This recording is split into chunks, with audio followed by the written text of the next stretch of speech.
All right, guys. I figured because everything is different, nothing is the way we thought it would be. We're just gonna start the show. I mean, I'm sorry, guys. It's SKF Weekly, and this is just how he is. We're down in the dumps. Knicks season is over. Mm, Everybody's hurt. It doesn't get much worse than this. yeah. No, no, no. That can't be how it is. That can't be what we're doing.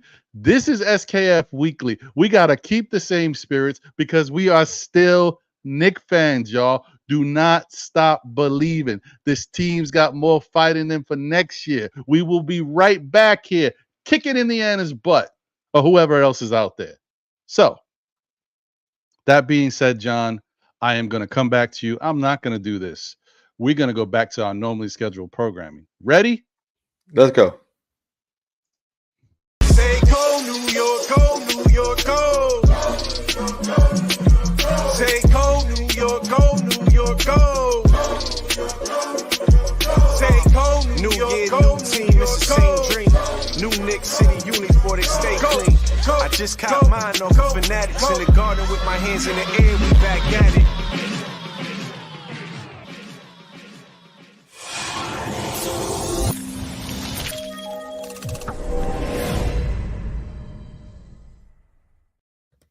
What's good, everybody? We back, baby. Thank you for tuning in to SKF Weekly. We here. Pew, pew, pew, pew, pew, pew, pew, pew, We're here. We're here. pew. It is what it is. Anyway, thank you guys for being here. I'm your man, Ron, rocking. That's my brother, John, right there. And Jose is out on paternity leave taking care of his little bambina. And he That's had to right. deal with it too. I'm sure he's over there with the wham wham. And then like, oh man, the Knicks are gonna get eliminated. Wah, wah. You know what I mean? That ain't right. It ain't right. Anyway, what's going on, John? How you feeling, bro? The day after. Hey man, doing well. I'm doing well. I know it could it could be worse, man, but I'm doing Could okay. it? Could it be Yeah, worse? it could be worse, man. I could be having, personal issues and True, true, things that true. is Life, real related life to is real life. real life stuff, you know what I Yeah, mean? yeah, So yeah, yeah. You're right. I'm good, I mean, it's the Knicks. I'm a fan, but I know how to take it in stride, you know what I mean? It was a disappointing loss. As far as ruining Yeah. my day, I don't think I took it that hard. You know what I mean? I think I was disappointed. Um, I didn't like what I seen from the guys who we had left. But I think they gave it a valiant effort. I think they gave it all they got, and unfortunately, we didn't have enough, man. We didn't have enough, and that's unfortunate because I thought we did after Game 5. I thought we did. Yeah. Yeah. Um, it stinks, guys. It is what it is. But it just stinks because it's over. It stinks because couple days you don't got no game to look forward to. You know what I mean? You won't see the Knicks out there. That's really what it is. It's knowing that the season is over. I know some people might be no, it's because we're not winning a championship. It's another year. I get it. Some people feel that way. I don't feel that way. I'm happy with the way this team continues to progress because every year is progression with this team. They are doing something better every year. You might say, okay, they got to the the second round last year. They got to the second round this year. It doesn't look like progression. Well, I mean, they got to the second round with hurt players, like people out. You know what I mean? They made the second seed. They got to 50 wins. It's still progression. They're still showing they're going in the right direction. So before everybody gets crazy and before everybody wants to blow it up or change pieces or get rid of the coach or the front office hasn't done enough, just realize everything that the Knicks did accomplish this year. And if healthy, who knows how far they would have, been able to go. So just think about the positives because there was a lot of good things that happened this year. Yeah, I mean, that's one way to look at it. The other way is, you know, yeah, the other way is to say that you didn't get to where you needed to go. I mean, well, that part, yeah. I'm gonna take a page out of our own captain, right? Jalen Brunson isn't happy. It's title or bust for him. So Mhm. as a fan, I want to keep that same energy. I personally do, and I think I'm going to. You know, second round is cool, but that's not the objective. The objective here is to win a championship. And if they didn't do so, then it becomes, by the same words that Jalen Brunson stated, it's, you know, it's we're home, we're going home, Yeah. and it don't feel good. So it's a bust season, you know. I'm glad that we can actually talk about us being in the playoff hunt. You know, as a Knicks fan who has seen the ups and downs and the ebb and flow of the game and where we have been, we've been in the doldrums of the NBA for quite some time. I'm happy that we're even in the discussion right now. We're Right. able to have a discussion about, you know, being a perennial playoff team, right? Because that's 2 years in a row. So I'm happy that we can state that as fact and as truth. Outside of that, you know, it's a bust season, and we got to start projecting that. You know what I mean? The same way as fans. You know what I mean? That's the Yankee mantra, right? If you're not in it, and you're not in the championship and have the ability to win it, then that's what you play for. So you're not here to make the playoffs year in and year out. You're here to win championships, and right now we are far removed from winning one. So, with that said, that's where I stand. Okay. I mean, listen, I hear that side of it. I just, my whole thing is some certain things you can't account for. Maybe with OG Anunoby, you might say, well, you know he's going to get injured. Maybe with him, but other guys, you can't account for this. I'll be honest with you. I did not even know prior to Bogdanovich hurting his ankle. I didn't even know he was dealing with another type of injury.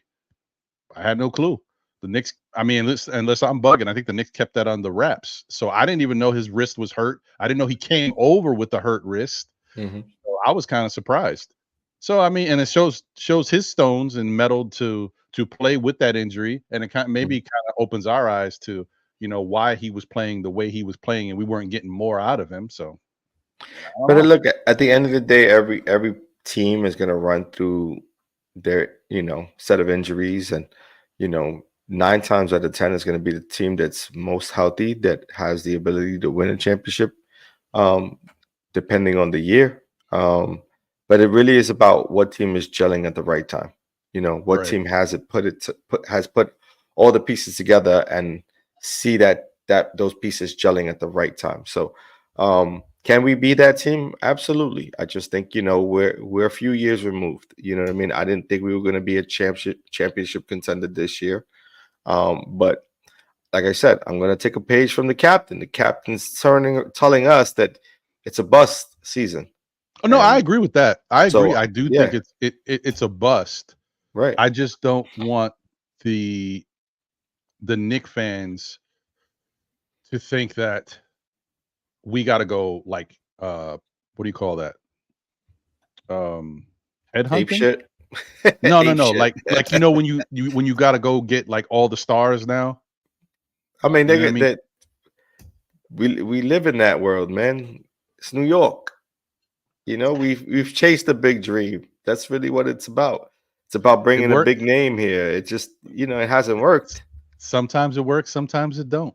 You know, Correct. even with the Yankees, when you brought up the Yankee Mhm. mantra, Right. when the Yankees went star hunting, it didn't always work. But when they Right. had a combination of stars and homegrown talent, it was over. Well, depends on what Yankee team you're talking about. Because, you know, think about Reggie White, you know. I mean Reggie Jackson. Sorry. Reggie Yeah. Jackson, you know, like he came over from Oakland and, you know, he crushed Well, it. he and was got us that he was a championship. beast. Yeah, he was a I mean, beast. we already had a nice core of players, so he just added that additional, you know, power to the lineup that we needed. Right. You know, alongside Chambers. So, yeah, man. Well, yeah. I mean, I don't know. It's definitely disappointing. I just, you know, when I kind of looked at the Knicks team, you know, I just really felt like we were overachieving at a certain point. I don't want to say that, Mhm. but I did feel like this team is playing above their head, because what I would remember is what we did at the trade deadline and why we had to do it. Mhm. You know, we knew that our bench would lack scoring, and we had issues with that. We also knew that we needed a 6'7", 6'8" type of wing defender that could give us some size and defend, you know, at a good level. And we wound up getting one of the best. So that made me think, because that's what I started to do. Like this was before we got eliminated. I started to think this a couple days ago. Right. I said, man, if you look at this Knicks team and what it was before we got OG Anunoby, we were a little bit in trouble because we knew that we would always, when we got into matchup with teams like Milwaukee, Orlando, I don't want to say Philadelphia, but I'll say like Milwaukee, Orlando, certain teams, it was a bad matchup. We struggled against them. The Heat. Boston, we hadn't beat them all year. And even the Heat, So- we struggled with. Oh yeah, even the Heat. Mhm. So I was like, damn, without OG Anunoby, I mean, you know, before OG Anunoby, we could beat, maybe you could beat them, maybe, but you know, No guarantee. things had to go right. There was no guarantees, right? So that was the OG thing. Then I'm thinking, even with OG, we were like, man, you know, our starting lineup is going to be pretty good, but our bench is weaker because we got rid of IQ and also RJ. So I'm like, man, we're going to need some scoring from somewhere. So we got Bogdanovich and Burks, and we hoped it would work out. And then eventually Bogey started doing some nice things here and there, and Burks floundered. But it goes back to the point. There was a reason why we needed. But we those won. guys. But we won a Oh, yeah, bunch yeah, of yeah. games No. in January, right? Like, Oh yeah, you know, so when you take that into consideration, you can assume that we won the trade, even though our bench was somewhat depleted.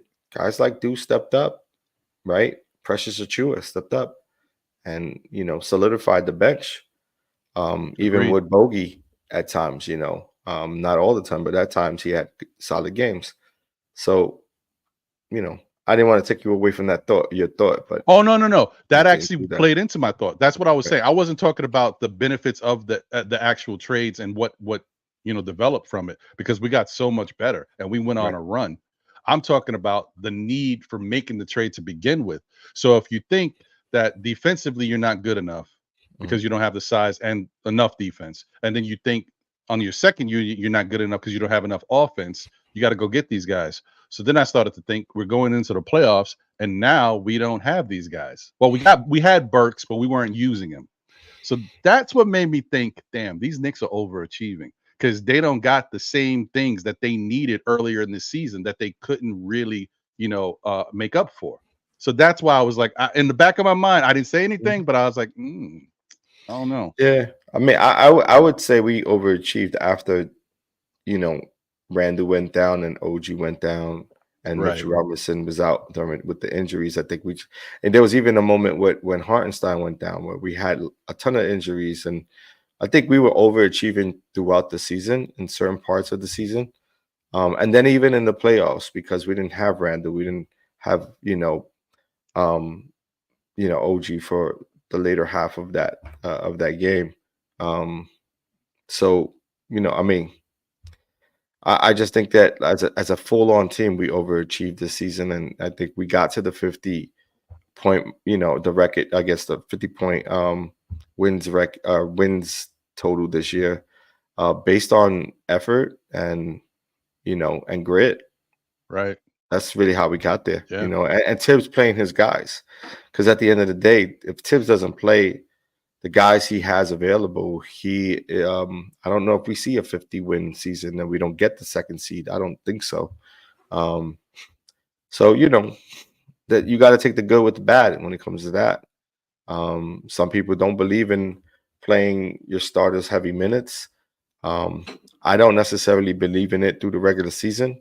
But I do believe in playing your dumb heavy minutes in the playoffs because that's when it counts. At least amongst True. it does, you know. So I don't know, man. Like I said, it's a disappointing season for me, because I wanted to see them get to the next round, and then that would have shown me progress. I don't necessarily believe that, you know, just making it to the second round even with all of the injuries in front of us, I still think like and we needed to get to the EFC in order to, chop this up as a valued season. So, Well, I mean, I hear you, man. I just think those injuries were just insurmountable. And another thing that kind of made me think too is when Brunson first got hurt, was it in game 1 or game 2 of this series? Wait, of the Pacers series? When he first got hurt, when he hurt his ankle. Oh, yeah, with the foot or something like that? Yeah, with the foot or whatever it was, yeah. But he didn't show effects to it until the third game, right? Right. But I got to tell you, when it happened, I was like, uh-oh. Like, what if we lose Brunson? Then we've done. I was like, it's finished. But it is what it is, man. But I agree with you. They definitely overachieved. And they did win a lot of games based off of their hustle and grit. And even in the playoffs, listen, if we're being real, we talked about how great Jalen Brunson was in the playoffs, but he was so great because of all the numbers and the things he did. I mean, he had like 5 or 6 games with 40 points per, that doesn't happen a lot. And that's why it was great. But what if he didn't? What if those 40s were 30s? Do the Knicks still win some of those games? You know what I mean? So guys just had to go to the extra mile and do what they had to do to kind of, get these victories. And at a certain point, they just couldn't do it no more. And I want to shout out, I think I gave credit. It wasn't on the on a show on YouTube. It was playback, because I was watching playback with Blorange Tears and the guys over there. Nice. And bottom line, man, Indiana is a good team. I mean, they may not be the best defensive team. They've got players that can play defense. They're not the greatest, but they know what to do in certain situations. And Rick Carlisle made a really good adjustment after we blew them out. His adjustment of going inside and not settling for the threes and playing more physical with us and physical with Jalen Brunson. I mean, that was the key. That really changed what we could do, because we couldn't really adjust back because we didn't have the players to adjust back. They had their whole roster outside of Ben Mathurin, and so they were able to tinker around a little bit. And those guys stepped up. They had the heart. I got to give them credit for that. Yeah, I mean, I give their coaching credit for the way he allows his team to play as a team. Right, like he isn't fixated on just his star players or his, he doesn't select 7 players and he allows his team to be a full-on team, and he plays as many people as he feels necessary to win a game. And that for us is sort of like the opposite, right? Tiz plays people depending on need.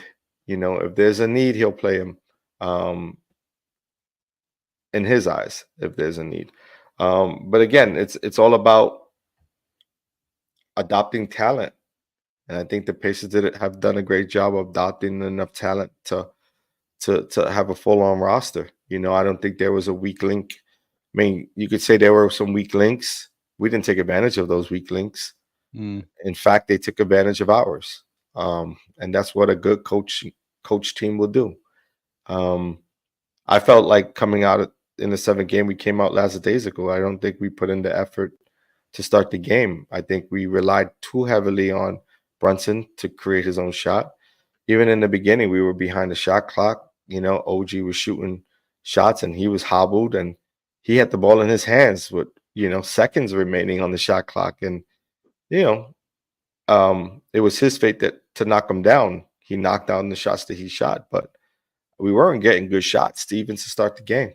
And then Hart dealing with his injury, I don't know if it became more mental because he felt like, he was sort of a shell of what he is as a player. He wasn't on attack mode. He wasn't driving to the basket. He was settling to pass the rock or shoot a jump shot that he wasn't comfortable shooting. So there was a lot of things that seem, unorthodox on the Knicks side of things. And Brunson just didn't have it going from jump, again.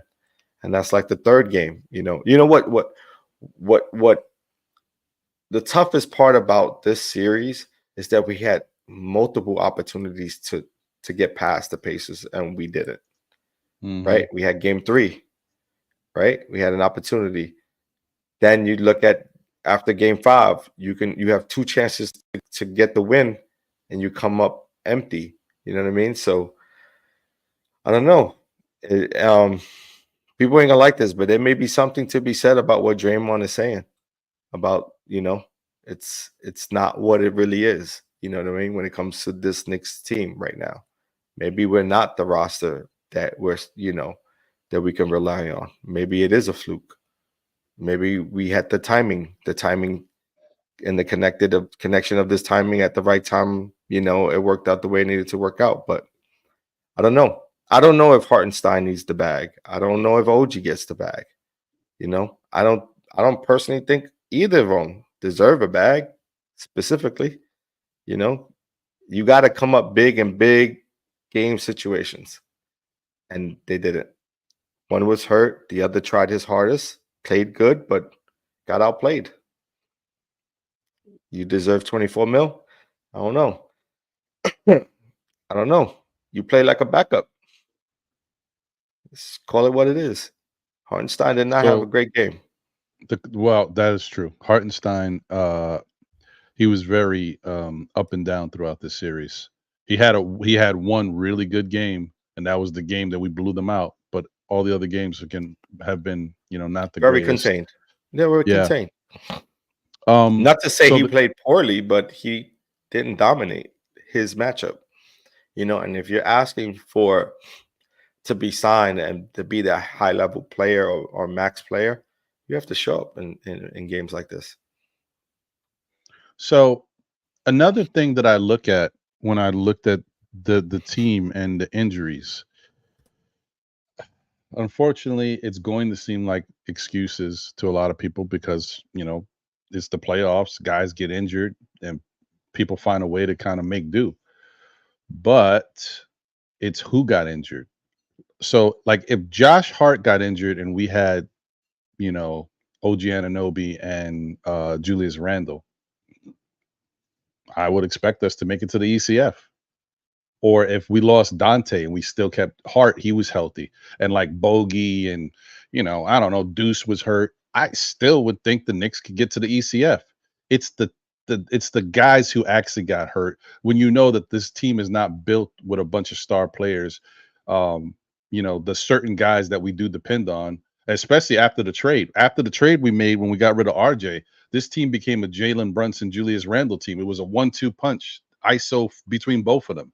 So when one of those guys is gone and then you bring in help and he does great and then he's gone, I don't know. I don't want to sound like I'm making excuses, but it was that's the part battle. No, I think you're right. I think it was an uphill battle this entire season. I think you're 100% right. I don't think you're wrong one bit. I think the problem, and it's not even a problem. It's just my opinion. And when you get to the playoffs, it's whoever you have available at the end of the day. You know what I mean? Like if Randall's here and we lose, that's even worse than it was. You know what I mean? Like, because with Randle on this team and a healthy OG, we're supposed to be primed for a championship run, meaning it's championship or bust. We should be making a championship with that caliber team because we've seen it in the regular season. We've seen what we were capable of doing. We ran off 25, right? We had how many wins when OG was with us? Was it 20? Oh, you mean what we did in January, or in January, or overall? What he brought to us? Overall, it was 20. It was 20 something. I don't 25. remember I what think it was. we got 25 wins with him. So like that says a lot, and that's the second half of the season. You know what I mean? That's more than half. You know what I mean? So I just I would have expected them to be in a championship game. You know what I mean? If they were fully healthy. I agree. Mitchell Robinson as well. But that just wasn't in the cards for us this year. And I can't blame that on Tibbs. Like some people were blaming it on Tibbs for running them hot minutes. I can't blame not 1 ounce of this on Tibbs because players want to play. That's what they do. That's what their job is. They're not looking to the bench to get to get cover. You know what I mean? Like, oh, I need a break. They're not looking for a break. Especially in the playoffs, they're not coming out. You got to pull them out. You got to force them out. You got to force their hand. So, freak accident to Julius Randle. He landed on his basically his hand, and which dislocated his shoulder. You know what I mean? Because he got, he was up under on. I don't even know what the right. I think that's it. Yeah, up under, right? Yeah, yeah. You know what I mean? So, he had no way other than to grasp himself with his own strength, and unfortunately, it happened. OG, again, it's maybe he needed some more stretching or something. Who knows? But but he tends to get these injuries and he can't play through them.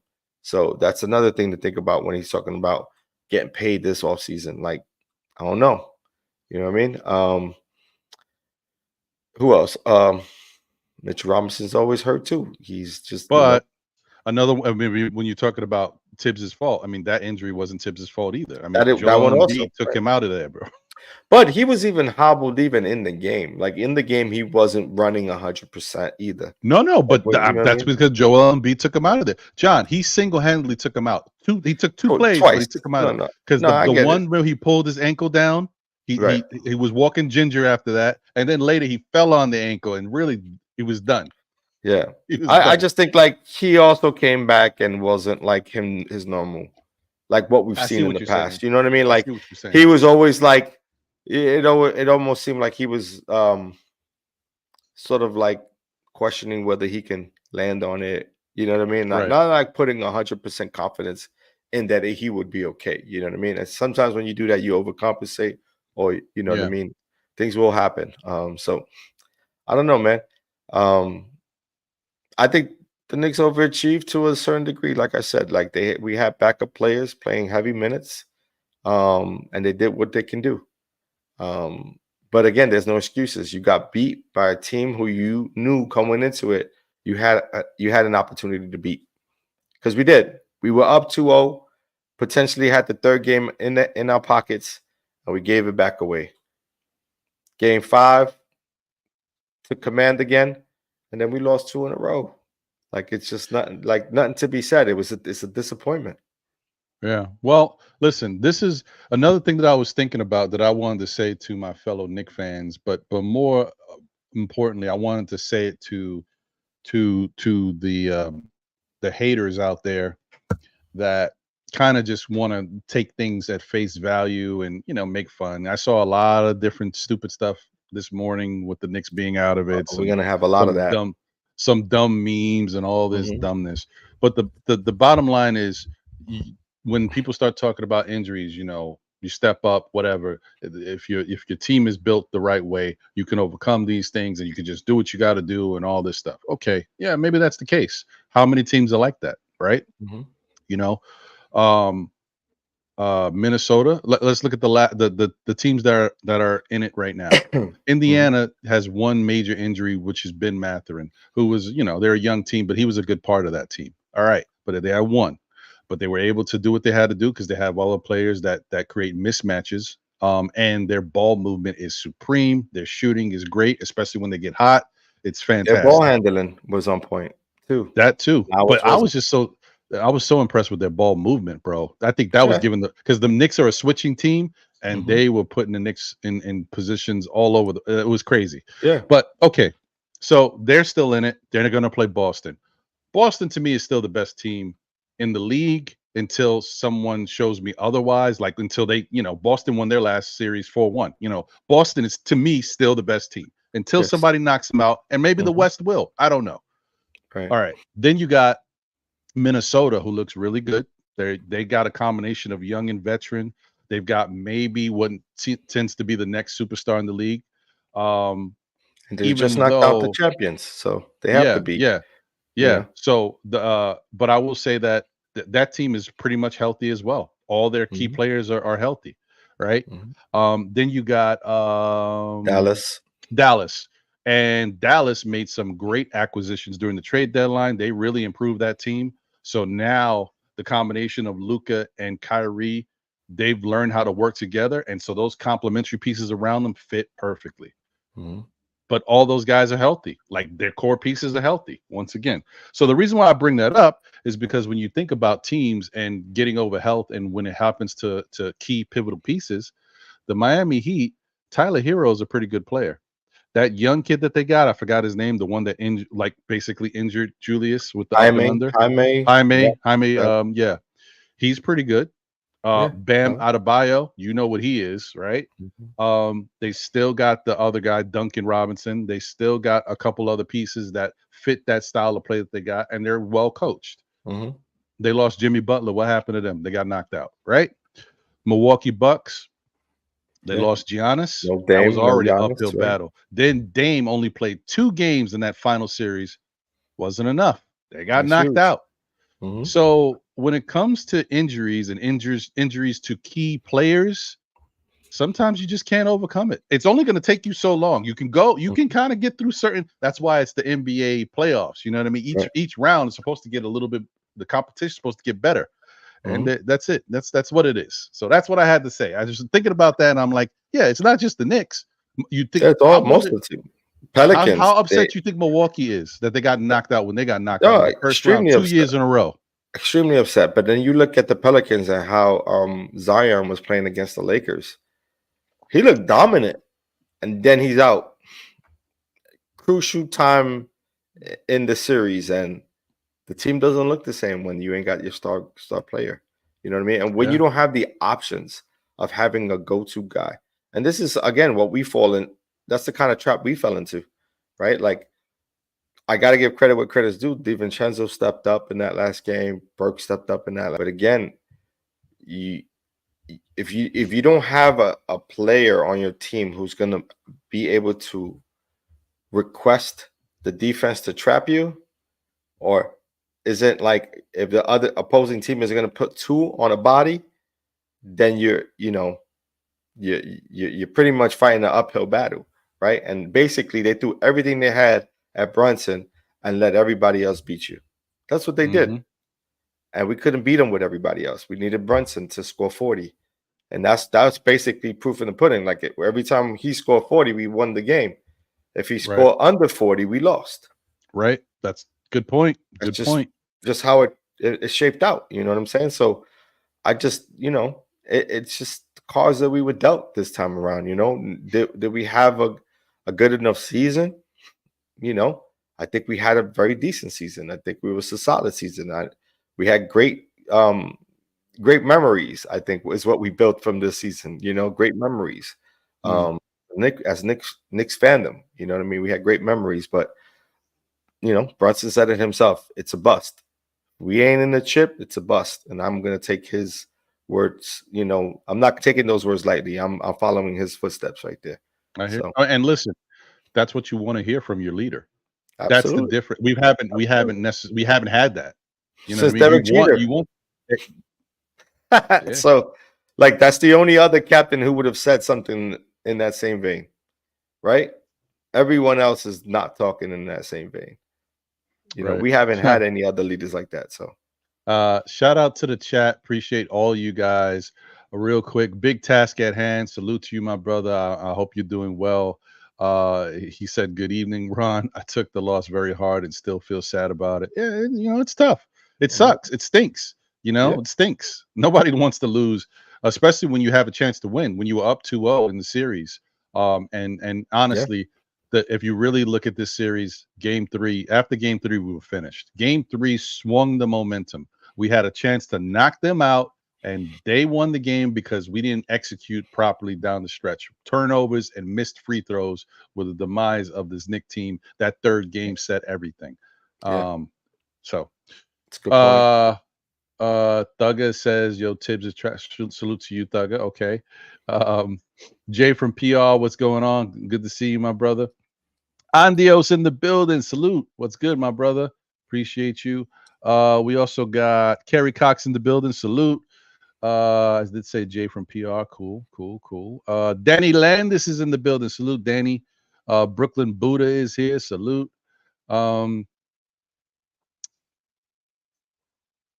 Okay. Yeah. Brooklyn Buddha says bitching and moaning is disrespectful to how much heart this team played with this season. The only thing that saved the league this year is our injuries. We re-up and get back at it. I hear you, Brooklyn Buddha. I hear you. All right. Okay. More Knicks is in the building. What up, More Knicks TV? Salute to you. Let's see. King Ribby's in the building. Salute. Marwan 723 Torres is in the building. Salute to you. None other is in the building. Salute. And we got Sherwin in the building. Shout out to Sherwin. Sherwin says, good night. How did Brunson do with the Randle defense on him? Double and triple team. I know what you're trying to say. I get it. I get it. And listen, it's the same point that we talked about, what some of us talked about in the past with Randle when he had to deal with that same type of defense in the Atlanta series. Randle didn't have another person to go to. He didn't have the help. So Brunson being here makes Randle a lot more comfortable, and he can do a lot more. Brunson not having Randle, it's the reverse, and not even having an OG. The other thing too is although I gotta give Randle credit, he played with a lot less talent than what we're playing with today. So you know what I mean? Like that was a lot less talent when it came. 100%. You know, and seasoned players too. Point. So because remember that was a young that was a first year IQ, second year RJ Barrett, or third year. Like, you know, we didn't have that kind of. That's a fair point. Good point. So that was very tough, and the Knicks fans were very hard on Randle about that series. So, but it made, you know, now when you look back, maybe you could look at it a little differently, guys. I don't know, some certain people who were tough on him. But the other thing that the Knicks have to do, I mean, if they brought this whole team back, would I be mad? No. If guys can stay healthy, if guys can be around, but I think the Knicks need insurance. The Knicks need to have healthy options, one or two healthy options that they can point to on their bench that can, you know, pick up where an OG might be hurt, or you know, even if a Randle goes down. You have to add an expletive to that. It's one or two players that are solid ball players. Tibbs can trust. Because at the end of the day, you could bring in what you deem to be a solid player, and if he ain't a Tibbs guy, or Tibbs can't rely on him or believe in him, he's not going to play him. He's not going to play, and it's what not it going to is. matter. We've seen it. We've seen it multiple times. So you know what I mean? He has to get into good graces. If Tibbs's hand gets forced and we get into the situation where he's got multiple injured players, multiple guys are out. He gonna play somebody. But that's what he did now. Like, you have no choice but to play. Right. Like, that's what I mean. You know what I mean? But if you have a full healthy roster at your disposal, the guys you bring in have to be guys that Tibbs trusts. Correct. That Tibbs believes in order to rely upon them to come in and take on minutes from Randle, from Brunson, from OG Anunoby, and so on and so forth. Because if that's not the case, you're just filling up a roster with players that are not going to see the light of day unless it's absolutely needed. Right. In case of an injury. Or at least they have to be guys that fit the system. Because trust is earned, right? You know what I mean? So they're going to have to earn his trust, but at least they got to fit the system first. Because if they don't fit the system, you know, it's going to be bad. Again, that conversation needs to start in the front office, right? It's like, we don't bring someone in until you give the green light, you know what I mean? Type of deal. Right. And again, it's a lot of it is predicated on what we do this offseason. Like, who are we re-signing? Who are we not re-signing? Are we looking to trade away any assets? Of those assets, what do we expect in return? You know what I mean? Right. It's a lot of unknowns right now, but I know there's going to have to be something done this offseason. So the other thing I wanted to say is, Marwan, shout out to you. Or Marwin. I don't know if I'm saying Marwan. Marwin, shout out to you. He said, got to trade Randle away with some draft picks. Randle slows the offense down when he gets into the offense. When he holds on to the ball, he either wants to try and score or he turns the ball over. I want to say that has been, Randle's MO in the past. But if you go back, right, and I don't know who's going to do this, but I'm asking you, if you do go back and look at a lot of games that took place this year when Randle was out there, you see Randle playing. Look at the Randle for the January. Yeah, just look. You look at that run. Randle played a much better team basketball during that time. Like, he did more of what the team needed. There was some times that he called his own number and did his Randle thing, but there was all the times where he facilitated more, or he waited. He kind of played off of Jalen Brunson and what Jalen was doing. So I understand what you're saying, but I think, like I said before, like, we got to really look at this team and not get caught up in what they used to do and what they're known for, because now with more talent around them, they're opening up and they're doing better. Like Randle used to be a really ball heavy handle, ball ball dominant, real heavy with the and holding on to but he's been a little better at getting the ball out of his hands, or at least allowing others to take control and do their thing. So I just want to give him a little credit for that and understand that we haven't seen Randle since January. So it's also easy to kind of run with what we think he was doing rather than what he really was doing. So my point that I was trying to make too is another thing the Knicks need to do to be a well-balanced team. They had it with Randle and they had it with OG, but they don't really have enough of it. When Randle went out and OG went out, this team became a jump shooting team. They have no inside scoring. They have one guy who's phenomenal in Jalen Brunson. But if a team comes out with a good defensive strategy and says, you know what, we're not going to let Brunson beat us on the interior. We're going to make it difficult for him. So if he does get shots, they're going to be perimeter shots. And as we all know, Jalen Brunson can get a little spotty from the perimeter. He's a rhythm player. So the inside shots, getting all that going, then he becomes incredible. He becomes dynamic, but he needs the rhythm. So if you can take him out of his rhythm and force him on the perimeter with only those type of shots and not get him into the lane where he can wreak havoc, it works. Indiana did it to us. Philadelphia tried to do it to us, but Philadelphia just didn't execute it as well. And they also were hobbled with Embiid in their own situation, so they couldn't capitalize. But they were doing it to the Knicks, but Brunson kind of figured them out. So that's the thing. Like those defenders, their perimeter defenders aren't, to me, I'm looking at it, the perimeter defenders aren't as good as Indiana's perimeter defenders. McConnell's a better defender. Nesmith is a better defender. So those guys they're able to execute it a little better on Brunson specifically, my opinion. So I mean, I think right place at the right time. I think Brunson, just had it going against 76ers, to be honest with you, because he definitely did. Even in games when Kyle Lowry gave him fits sometimes too. Right. And there were moments in that game where you're like, oh man, Kyle Lowry, and like he was a pest. Right. And so I just think like Jalen Brunson had it going, and for whatever reason, this next round against the Pacers, it looked like he had it going the first two games. Third game, it was not a bad game. It just, we didn't close it out right. And then we seen the sort of the debacle at the back end. You know what I mean?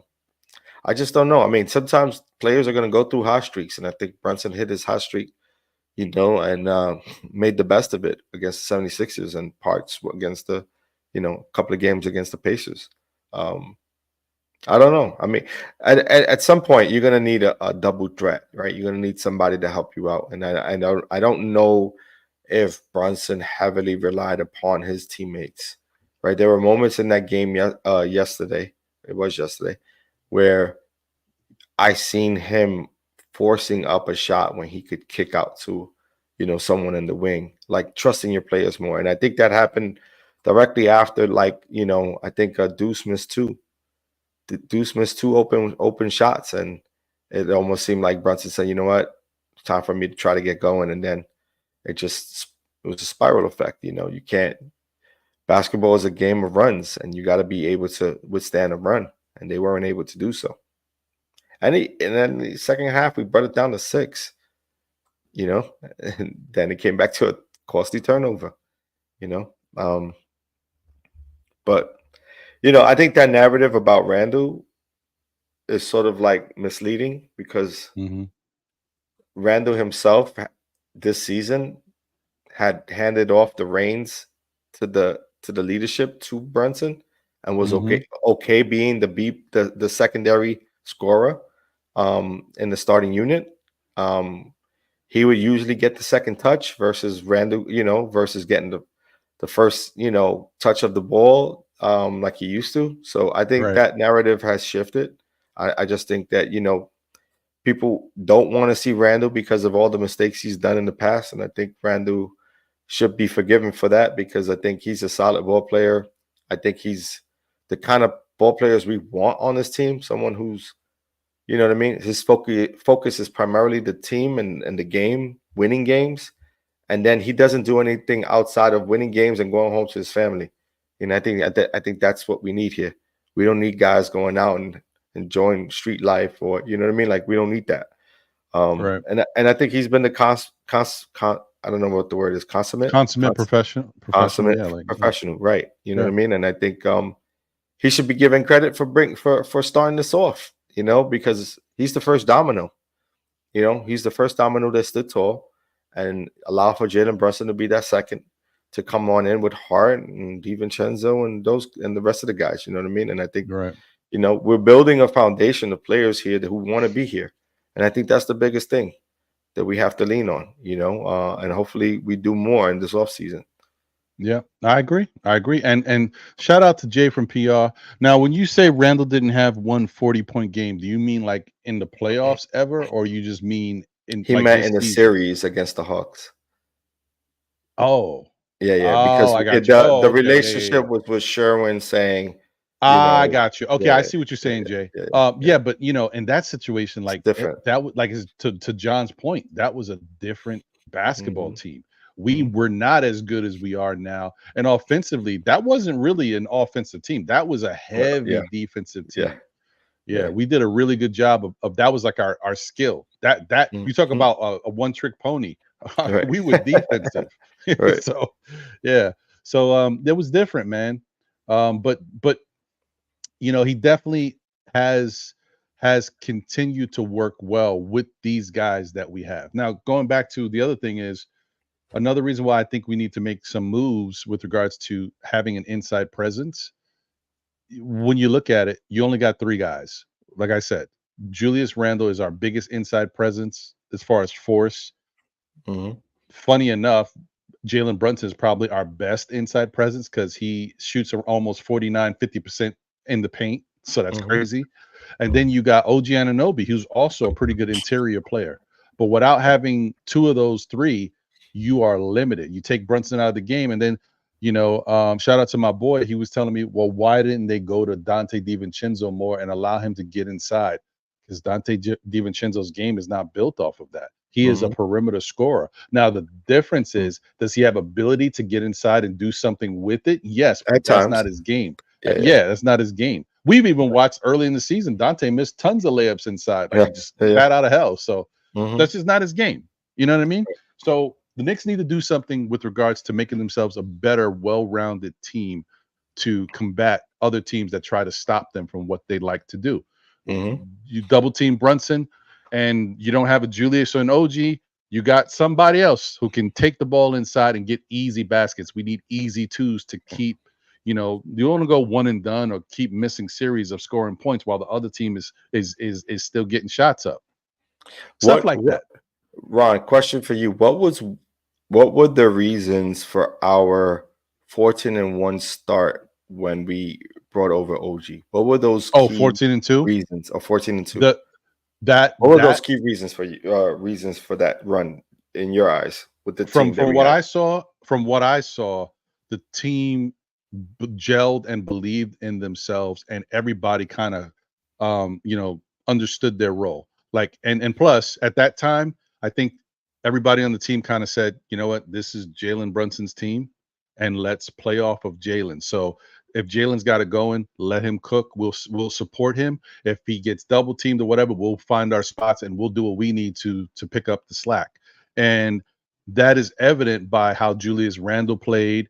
You see, when OG came over, he bought right into the system. In fact, when OG came over, he could only do that because he didn't know a lot of the plays and stuff. So he was just running and cutting and screening for people and back cutting. So, but that worked perfectly for the Knicks because they didn't have a lot of guys who did that effectively. So having him do that worked phenomenally. And then I looked at Julius Randle to the point of him buying in during that time. And if you look at what Julius was doing throughout that run, 19, 17, 30, 18, 21, 31, 15, 24, 32, 20, 39, 8. And we still won. By the way, Julius Randle had 8 points in the game. He shot 1 of 11, and we won 128-92 over Philadelphia. Right. So, and again, there were other things that the team themselves were doing. like players like Hart were coming off the bench and they were grabbing rebounds. He wasn't scoring anything. He was pushing tempo. Same thing with Julius. He would get the ball out in a run. He will also find the open guy. He'll have the hockey assist a lot of the times. Randle, 9 times out of the 10, he was getting like 10 to 11 boards. You know, he'll get a few hockey assists and add another 6 assists to his game. You know, like so. You know, like I said, the narrative I think is overblown. I think this team would be better with Randle and OG together than apart. I think OG fills a gap defensively that is missing from this Knicks team, especially the starting unit. You know, when you talk about length and size, and his ability just to play on ball and to be, you know, a pesky defender, you know, with help defense and being a solid rebounder that he is, and being able to just run the floor, you know, on a fast break and being able to hit that corner 3. That's such a popular, shot when you got Randle going and when you got Brunson going, because those guys collectively, they force the other team to double them up because they can get hot at any moment. And you know, and as much people want to hate on Randle could do his thing. You know, he's proven to be a top quality scorer in this league. And there's no fluke. He's a 2-time NBA All-Star. That is not a fluke, you know. 2-time NBA All-Star. 3. Right? 3. Even more so. It's not a fluke. The guy could put up numbers, you know, and he, you know, deservedly so. It's unfortunate that he got injured. You know, that's just how it all comes down. But, you know, I think if he wasn't injured, we would be singing different praises this season. I agree, man. It would have been a totally different story if we would have had him available. And I say that sometimes, like, I know how important OG's been, but even if we had Julius, I mean, I think he would be incredible for us. You know, give us so much more versatility, being able to be physical too, because, you know, we always comment about Julius Randle. Is he the greatest defender? No. But is he when he puts his mind to it, can he be a very adequate defender? Yeah. He can. So yeah. Anyway, I wouldn't shortchange him. He dominates his matchup 9 times out of 10. Name me a matchup that he doesn't dominate. Zion, that's the only one. That's the only one that I have not seen him. He dominated Giannis this year. Am I lying? No, he dominated this year. He dominated the Giannis matchup. He dominated every matchup. Banchero, maybe I give a little bit of back and forth with Banchero. Yeah, Banchero, that was going back and forth. Yeah, you know what I mean? But I would say that was a wash for the most part. But other than that, he dominated Aaron Gordon when we played against the Nuggets. He dominated pretty much every power forward in the league. So I don't know. Yeah, you ain't lying. Yeah, it was pretty much. I'm just looking real quick. I was just because I had it up. It is pretty much a wash. Like the first time they played Orlando, he put up 38, 12, and 6 on them. 38, 12, and 6. Who got those numbers in the NBA? 38, 12, and 6. Come on. Yeah, man. Yeah, it's true. It is what it is, man. We have to. It's like out of sight, out of mind. We choose to forget, guys. But we gotta appreciate what helped this team. And if we're gonna talk and pound our chest about how good we were in January, we cannot forget why we were so good. Because we had so much versatility, and everybody bought in and supported each other. And of course, obviously, the addition of OG was huge. That's why I posed the question, because I feel like, you know, the Knicks fandom is so fickle and forgets so quickly what occurred in the, you know, what transpired over the season. You know what I mean?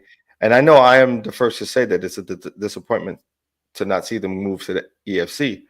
But again, this is what our leader is saying. The leader of this team is saying it. So we have to follow through with the same, you know, admiration that we have for the team, and with the same, you know, we got to hold them to the same standard that they want to be held to. And that's what I'm doing. Okay. Shout out to my guy, the official payback in the building. What's good? Salute, my brother. Appreciate you. Thank you for And rocking. Sherwin, I think you're wrong. Paolo Banchero did not play the 5 because that's what's the brother's name? The twins. Oh, the Moritz Wagner and the other the Wagner guys. The Wagners. The Wagners played the 5 for this team. Now that may be what they were doing now, like, you know, as the season progressed and going into the playoffs, that may have been what they were doing, but they didn't start that way. The matchup was always Randle against Banchero, and they played up against each other. They barely switched. Shout out to Bagger Jones. Salute to you, my brother. He says Mitch has to go. He has too much holes in his game. On top of that, he cannot stay healthy. Well, I mean, look, my whole thing. Yeah, my whole thing is like, you know, if the Knicks brought this team back, it is what it is. I wouldn't be mad. But if you actually had to make a replacement on this team, Mitch might be the guy that the front office looks to and says, how much longer can we continue to rock with a guy who can't really stay healthy? Because he's definitely limited. If he was a versatile big man that could do a lot of different things out there, not just what he does, and he does it well. I'm not taking nothing away from him. But if he was even more versatile, then you force the team's hand. You put them in a situation where it's like, his versatility is too great. How can you get rid of him? But when you're limited offensively, and he's a terrible free throw shooter, terrible. He's gotten worse. He's shooting like 30-something%. That's horrific. That might be, you know, too much of a liability for them. They might say, look, you know, money could be spent elsewhere. We want to keep Diehard. We got to let go of Mitch and use that money with Mitch towards another player that can add value to the team. We basically played a lot of the games this season without Mitch to begin with. So maybe they look at it that way. Yeah. I mean, that's a possibility. Again, I mean, he's still under contract though. They would have to trade him. Yeah. You know what I mean? You would have to find a team that's willing to partake in his contract and is looking for a big man with the understanding that, there's a possibility that he will be injured, right? Like, there's no hiding it, right? He's been here with us for what, 6 years? He's our oldest tenured Knick, right? He would be right, because he came in right before. He is before Randle, right? So he's been with us for about 6 years now, and I don't know that to be true, but it's around that. Barring the contract, if there's a team that's willing, I mean, there were moments that the Warriors were looking into him. Remember, there was a time where the Warriors were looking to add him onto their roster. I don't know if that's the case anymore. And plus, the NBA has changed so much where bigs need to know how to stretch the floor and need to be able to defend in the perimeter. And I think Hartenstein and Mitchell do a good job defending the perimeter to a degree. What they don't do is they don't stretch the floor, or they aren't asked to. You know what I mean? So I don't necessarily know if they can or they cannot, but I know that's not a part of Tibbs's offense that he likes to run. So, right. I mean, that's fair. That's a fair point. Sherwin, I know how you are. I know how you're a stickler for details. You like to be correct.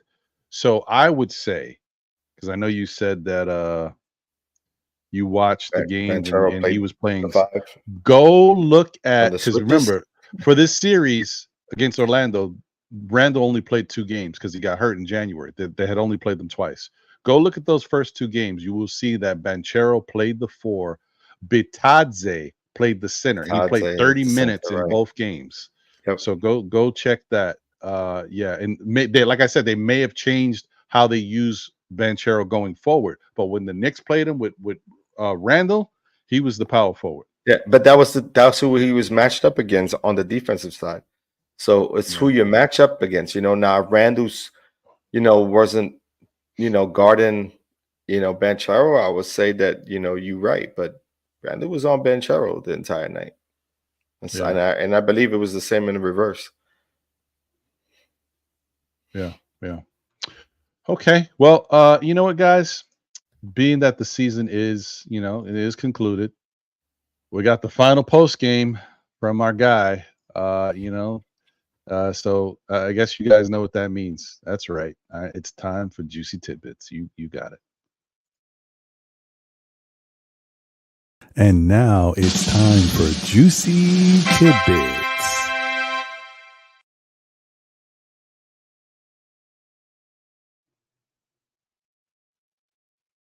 Oh, did I stop it? My bad. I think I stopped it.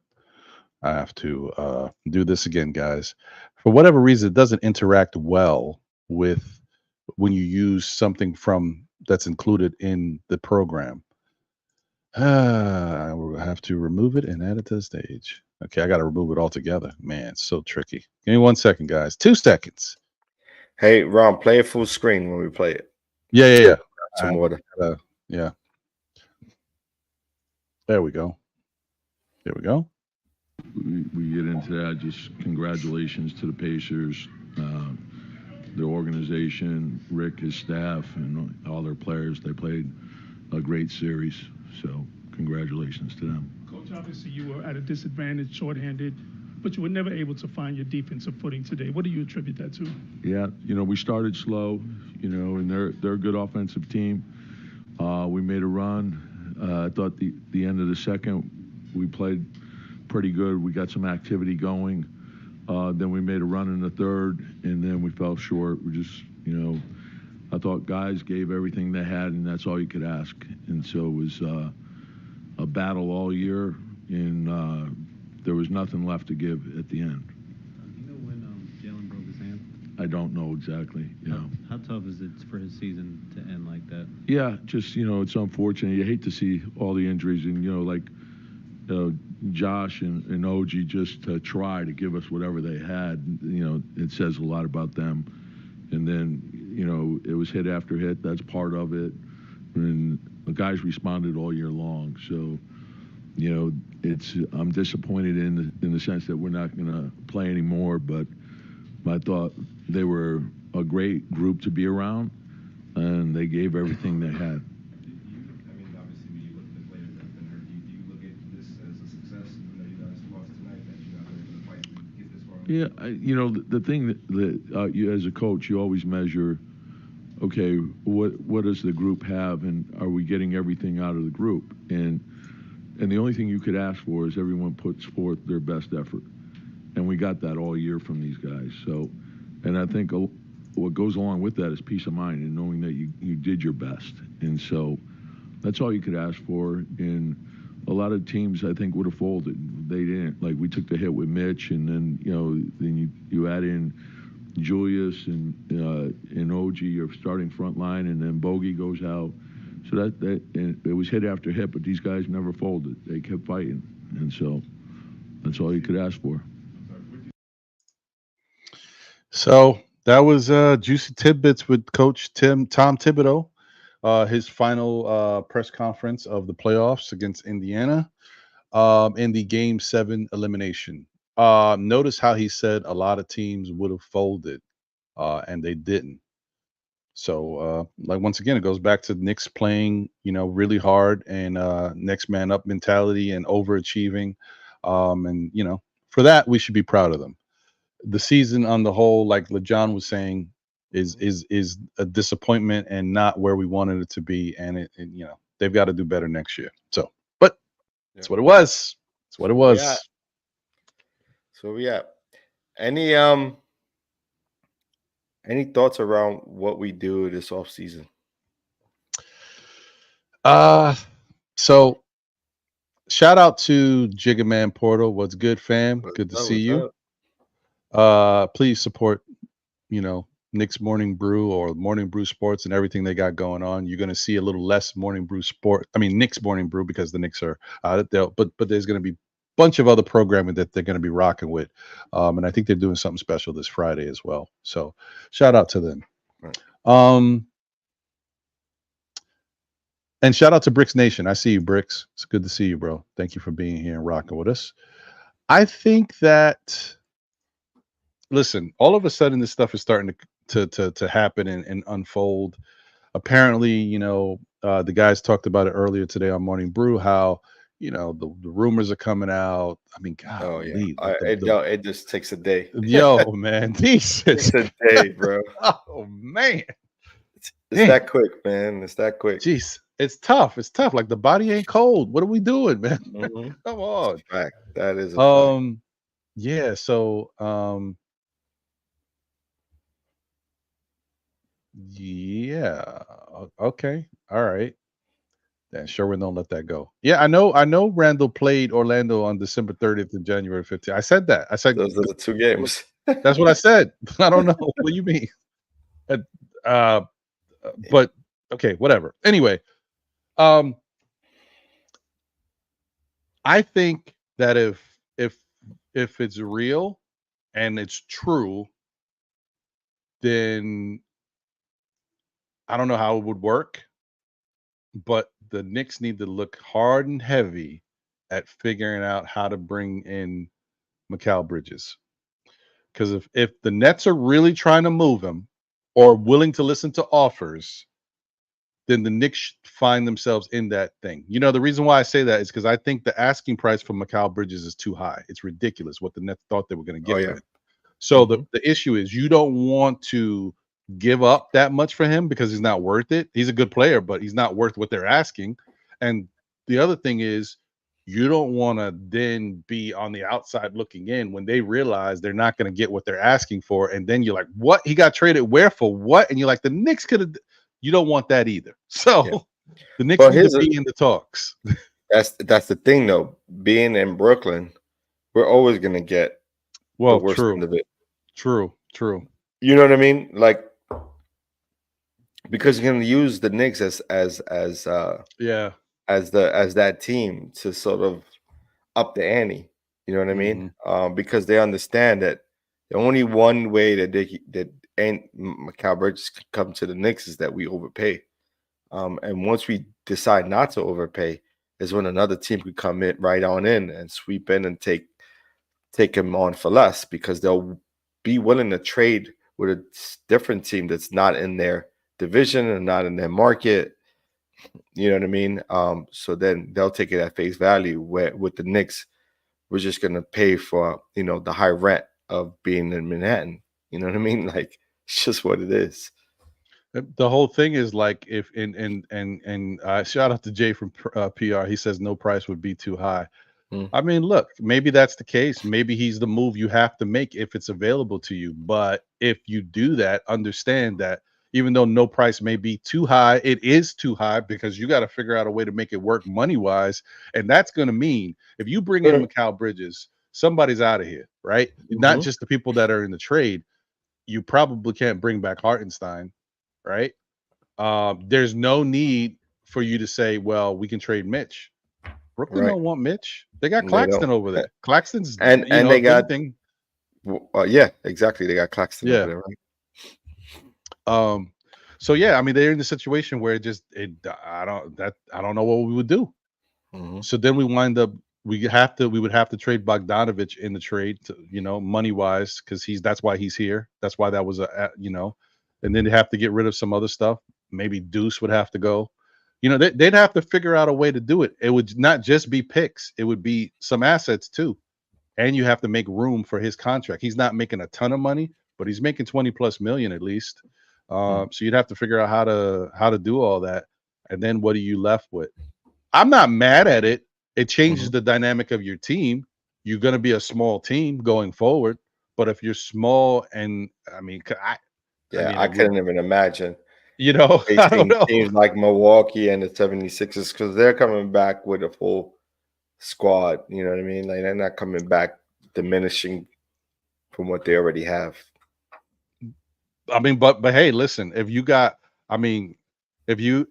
keep the Villanova core, so this is what matters. Still not enough though, bro. No, I agree. Yeah. But if you could keep the Villanova core with Randle and OG and Mikal, it's a good start. It's a great start, actually. It's a formidable offense right there, but like on the defensive side, you'll be lacking so much size, and you can't make up for that. You know what I mean? Like, this is the game of basketball.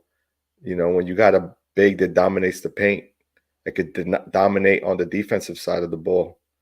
You know, look at what the Timberwolves are showing it. They got 2 bigs. They're quality bigs, and they're, you know, It's showing working what for that them. It's they're working. showcasing it right now. So, and It's it's definitely working. working for them now. Yeah. So I mean, but you know, maybe this is where when you're handicapped and hamstrung with regards to money, this is where some of your picks have to come into play. This is Right. where you have to, you know, maybe you take one of those picks and draft yourself a big that has some adequate game. You know, big. He's not going to make a lot of money, but he can You know who- rebound. He can play defense. What's that kid that everybody's falling out of touch with? The kid that was with the Warriors. That I think he's with the Pistons now. Oh, Wiseman. Wiseman. I would give a crack at Wiseman, especially if he isn't signed for anything of a large amount. Like, I would give him an opportunity to come in and work on the Tibbs. You know what I mean? Like, I would not be mad at that.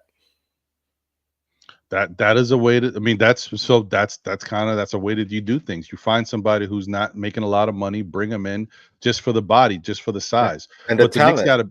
gotta, he's talented, yeah. There. But the Knicks got to be quick about it. You know what I mean? You know what's happened to them a lot, John? Right. In the offseason, they're the last to the yes, sir. I'm with you. Trust me.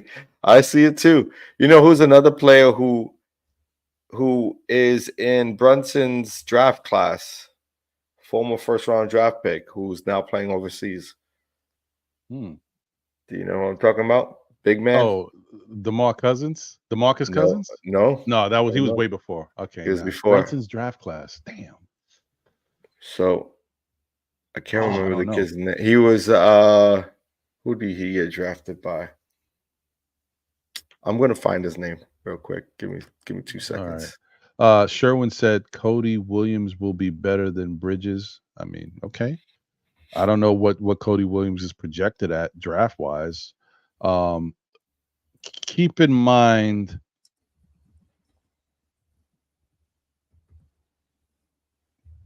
that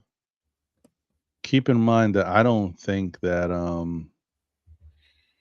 the Knicks would be doing any big wheeling and dealing in this draft.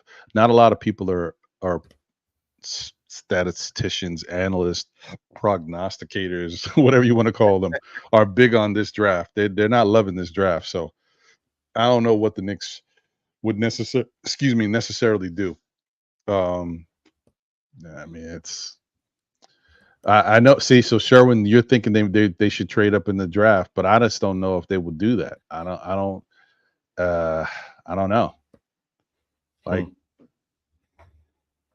I mean, if you can't pull off a trade for anybody and you can't make the money work, then that is the alternative. But if I'm not mistaken, usually doesn't it always happen backwards? Doesn't free agency happen after the draft? So you have to make a decision to do that beforehand, I think. And that would I can't see the Knicks moving up in the draft and then getting rid of the assets they might need to make a trade later. You know, because free agency is when you can make that trade. They won't have the money, so they're gonna have to do like sign and trade type stuff. So I would think that it would work against them to do that. Just a thought. Oh wow, bro! Look at this. Oh, and shout out to TA Cowboys. Salute to you. Good to see you. Thank you for being here. I saw you earlier, and I'm sorry. I apologize. I didn't get to say what's up to you earlier. Thank you for being here and rocking with us. Old Head is in the building. Thank you for being here and rocking with us as well, Old Head. Good to see you. Shout out to my guy Keith Turner in the building. Salute, Keith. What's good? Hope you're doing well. But I also see a guy who is always someone I want to look out for and mention. My guy Mega NYK in the building. Mega, I hope you're doing well, bro. I haven't seen you in the chat in a little while, and not just our chat, but a lot of chats. I know you've been busy working and doing other things, so I hope things are good for you and the fam. Salute to you, brother. Good to see you. Okay. Did you find the name, John? No, I haven't. No. I'm trying to find it. I don't know why I'm missing it. I must be getting his draft class wrong.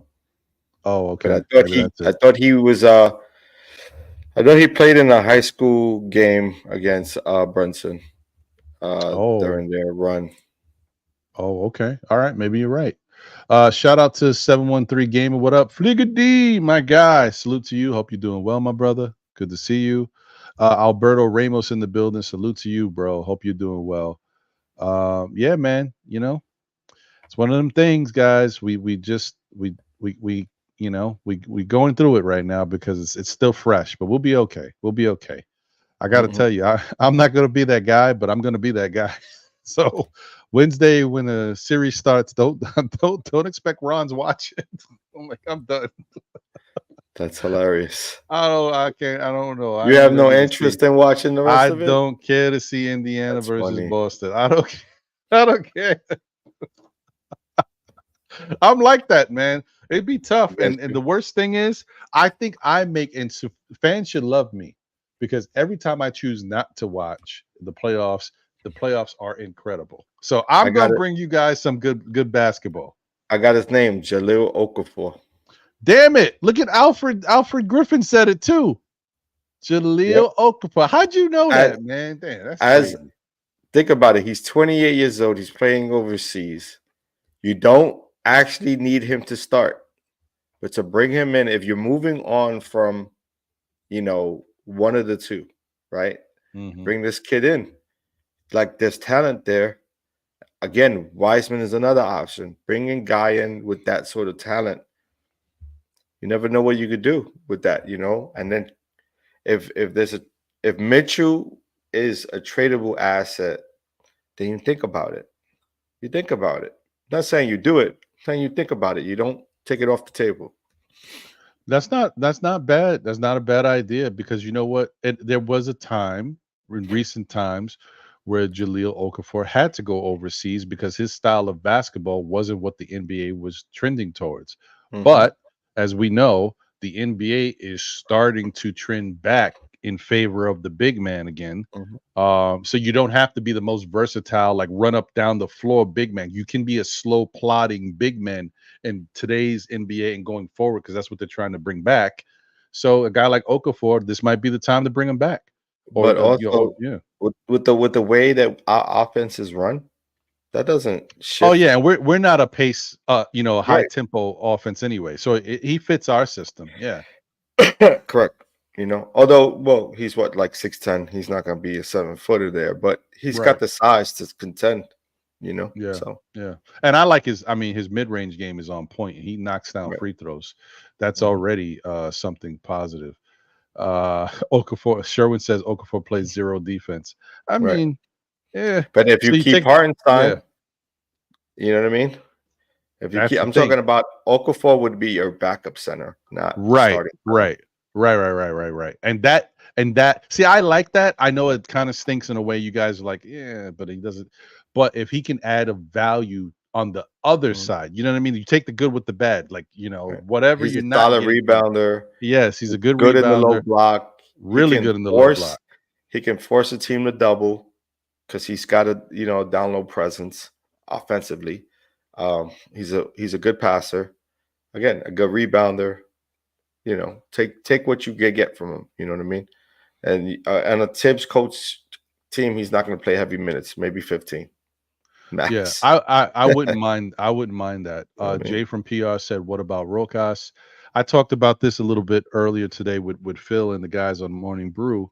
Will he be I don't know. Available? I don't know. Like at some point, the experiment's got to be over. Like either you bring him over here or you trade his value. Because there's value there to someone else and get something out of it. How do you feel about Rokas, John?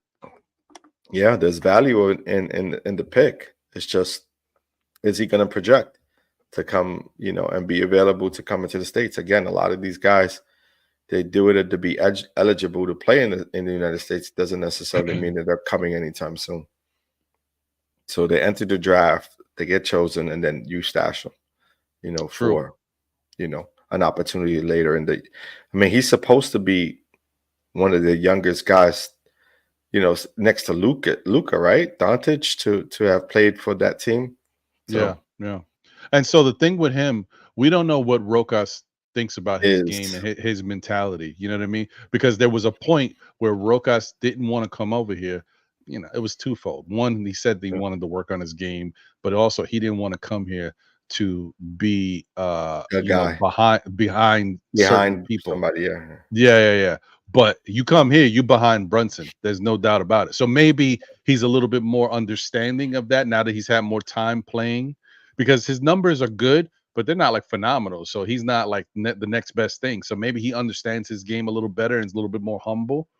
So we got to find out if Rokas is serious about wanting to come to the States and play for the Knicks team. The Knicks team, hey, they're winning 50 games. They're making the playoffs. So maybe he likes it. We'll see. But again, is he a Tibbs type player? Well, the thing is, Rokas does play pretty good defense for his position. I mean, I don't know. He's playing overseas. It's a different game.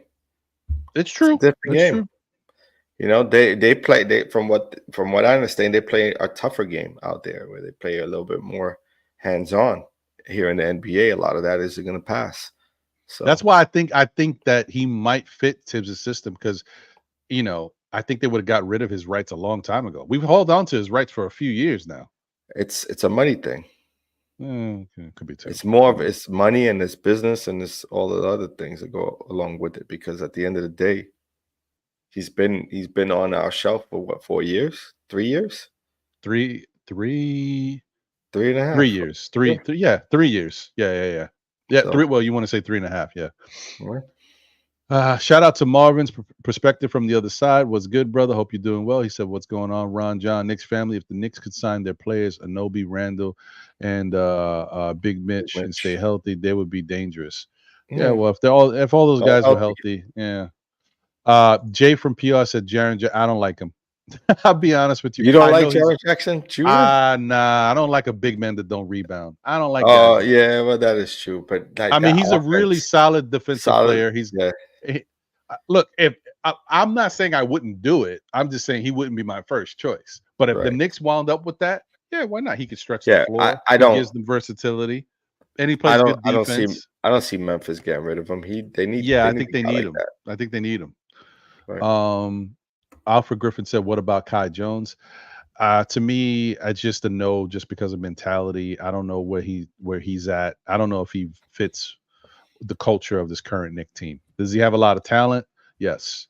I just don't know. I don't know if Tibbs will want to deal with it. I don't know. Not sure about that. That's the sad part, right? We don't. Yeah. Don't know about that one. I mean, he definitely has some talent. TTID forever. Salute to you. Thank you for being here and rocking. He said, play 40+ minutes in meaningless games in December. Tired our starters out, and OG playing way more minutes than he's used to. For me, messed up his hamstring. Great content. Thank you. Well, I mean, listen. That's a narrative, man. That's an opinion, and that's a narrative that's going around. I don't agree with it. I don't either, but I will say there is room to say that maybe it mattered in the terms of OG. OG maybe him playing more minutes from injury though, bro. Yeah, but then he played more minutes than he's ever played. Like they clocked his minutes. Even when he was with Toronto during the playoff run, he never played this many minutes before. So maybe I don't know, bro. So that means maybe him. That means get in the gym and work and run. Like before coming into play, you should have been doing that. Like with this Tibbs, is the you thing. got to. But this is the thing. It's like you already know. It's not like it's like a brand new thing. Like coming into it, your playbook, you get 400 and something pages in your playbook. You're expected to be in great shape. You're expected to go through all of your medical visits, your stretching, your yoga, all of that. It's a part of the regimen. To come in and base your game and you're not being healthy solely on Tibbs playing you X amount of minutes, that's a no-go. That's a no-go, bro. Like you're supposed to play these many minutes. Like, you know, I don't know. I just think it's just unfortunate circumstances, man. Like literally he was sprinting down like a gazelle when he pulled up hobbled. He basically, you know, strained his his hamstring because he was trying to go all out and for good reason. It was the playoff game. Yeah. You know, like I can't blame that on I that's what I think. I'm like saying, like, if there was a person you could point to say maybe it affected him, you could maybe say OG. But I will say OG's he overextended himself when Brunson went down. Yeah. Like he was doing everything out there. He was shooting threes. He was going inside. He was working really hard. It was being So the number one offense. Yeah, right? He was that being number put one. pressure on him. I think he pushed himself to do what we needed him to do, but it was a little bit more than his body could take at the time. How he was moving around. You know, that's what I think. But hey, I don't know, man. How do you blame that on Tibbs? Like I don't get it. Like that didn't happen in the 40th minute of the game. The injury didn't happen then. It happened in the first half of the game. First half of the game. It wasn't like But he was spent. I guess they're saying the combination, because he had played like 3 or 4 40-minute games in a row. You get rest like days, bro. Like you get rest days. Come on, man. We played Iron Man basketball growing up, man. Every day. I know, bro. I know. I get it. I don't know. Sun up to sundown. I remember playing sun up to sundown till I was about 30. Like I would play ridiculously. Like, come on. That's no excuse. I don't know. Shout out to Anna Grill in the building. Salute. What's going on, Anna Grill? He said, "This is basketball. Get OG a yoga instructor." Facts. Oh wait, King Ribby says under tip. Now, hey, shout out to you, King Ribby. That is an interesting point. Under Tibbs, he would be forced to get 18 rebounds. He's talking about Jaren Jackson Jr. Now, I do say Tibbs is the big man whisperer. Right. So maybe he might get Jaren Jackson to a different. That's fair. So I hear you on that, King Ribby. Dakota Para. Shout out to Dakota Paro. Sorry. Shout out to you. Thank you for being here. Appreciate you. I think this is your first time in the chat. Hopefully you subscribed, and I appreciate that. We appreciate that, should I say. So thank you for being here and rocking. He said Zach Edey. Yeah, man, listen, but I don't think the Knicks can get him. But it would be he would be nice, right? He's probably gonna be like top 3, top 4. Yeah. He's definitely something the Knicks. But he's also a shift from the norm, right? Like he is now the return of the big. He is. He's the return of the big. Right. Oh, one of returns of the bigs. Okay. So he's saying it's a cumulative. Yeah, I'm saying that right. Cumulative effect for playing all those minutes, but those aren't NBA minutes. But big up the content regardless. I hear you. Listen, I get it. I understand where it's coming from. You know, like I said it earlier. I don't believe in Tibbs' theory of playing guys 40+ minutes throughout an entire season. Like I don't think that's effective. But again, this is his team, and he runs it how he runs it. I do think that it's necessary in the playoffs, though. I do believe that in the playoffs, you have to. If you're a starter, you should be willing and wanting to participate and play 40+ minutes in, you know what I mean, in the playoffs. Yeah. Guys, thank you guys for all being here and rocking with us. The chat is buzzing. We got 78 people watching right now. Please smash that like button if you haven't already done so. It looks a little something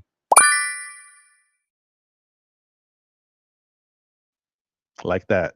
So please support the show. We could definitely use it. I figure we go about another 8 minutes and we'll get out of here because it is late. We obviously got to go to work in the morning. But I want to thank you guys for rocking with us. Shout out to those who are viewing on YouTube as well as Facebook and on X. So thank you for being here and rocking with us. So let's see here. Shout out to Justo. Appreciate you, bro. Good to see you. He said Brunson was right. This season wasn't a success. He's already showing we need to have championship mentality. That's why John was bringing it up. And I agree with that. That's the difference that we have with a Brunson that we didn't have before. The guys, it's not a knock on the guys, but Julius, the RJs, they're young. So, and Julius doesn't have the same mentality that Brunson has. Brunson is a bulldog, man. He likes winning. He's used to winning. He won a high school championship. He won a championship before high school. He won 2 college championships. Like, he's a winner. He likes to win. So yeah, he's been around the structure for a very long time. Even the way his PR is on point. Like when he speaks to the media, he's never going to say things that are out of line. He's really going to, give you the answers that you want to hear as a fandom. I mean, he's a true leader, man. Yeah, yeah. I mean, and that my whole thing is I believe in him. I believe in his style. I believe in his way of playing, and I also believe that if we were fully healthy, he would get us to some special times this season. If and it would be like anything could happen. But it is what it is. They'll have to work and work hard and plan for next year. Just continue to do what they've been doing and build off of it. Because next year they're not sneaking up on anybody. Next year the whole the East is getting better. Orlando's going to be better. Indiana. Next year that's not going to really fly because now they're going to be saying, well, the Knicks were the 2 seed. Y'all Right. made it to the second round. If it wasn't for They're a team you to guys, beat now. right? That's what's going to happen. So we got to see what it is. It's gonna get tougher. So out of these 4 individuals that I'm gonna give you, Okay. what would be your preferred choice? Okay. DeMar DeRozan, Mm-hmm. Donovan Mitchell, Mm-hmm. Devin Booker, Mm-hmm. or Mikal Bridges.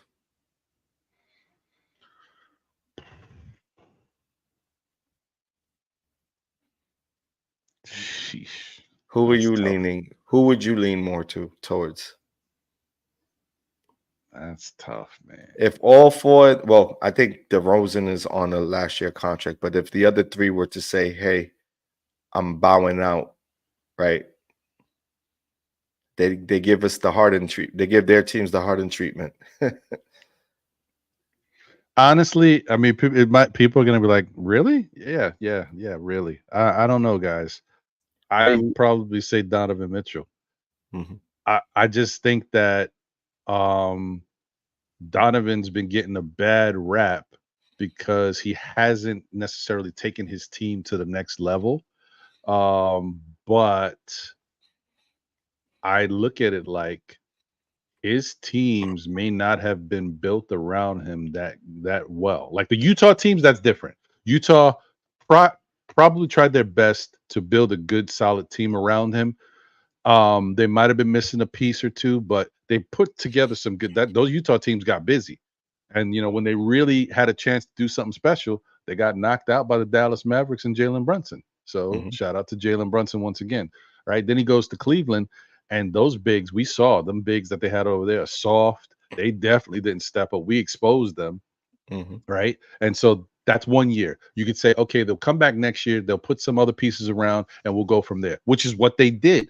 But then what you realize is there's still certain things that are missing. Guys don't step up in big moments. When Donovan was out, guys, played okay. Garland had some moments, but Garland had a tough time this year too. There was a point I mentioned this to somebody earlier in the season. There was a point where I had because I'm following Cleveland YouTubers now. There was a point where the Cleveland YouTubers were pissed off and talking about they should probably trade Garland because he's just not giving them enough. So and Garland's supposed to be part of the 1-2 punch with him and Donovan. So if you got certain guys that aren't doing what you think they would do, is it Donovan's fault? Because I will say this: if you're saying Donovan wasn't really playing that great at certain points in the season, when it mattered, the last 2 months of the season, he started to get busy. And in the playoffs, when he's out there, he's been playing well. So I would say I don't mind having that here on the Knicks because once again, I always say this, no matter who you bring here, the difference is having Jalen Brunson here. You got Jalen Brunson and you bring in any of these dudes, I'm okay with it. But I'm just saying, I think Donovan Mitchell would take this team to the next level because that is a dynamic scoring option to go along with Jalen Brunson. You want to double team Brunson? Okay, let's see what you have to do about Donovan. He's going to be wide open. And if we got Julius too, that's great. I don't know if we can keep him, but I'm just saying that's what I would like to see. Not to mention he plays very similar to, Dante DiVincenzo, just with more, you know what I mean?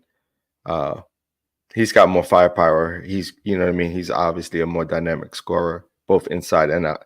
Outside, I would say Devo got more of a better touch, but Donovan Mitchell can, break down any defense.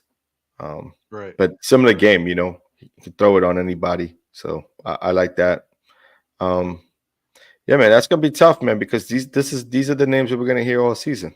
To be honest Yeah. with you, Well, We're gonna who do be you hearing think? them all I season. got to hear your I mean, opinion. I've been saying it all along. I think the Knicks are still in on Donovan Mitchell. I think Mhm. that's pretty much what the whole conversation around, this summer the Knicks will be able to make a big move.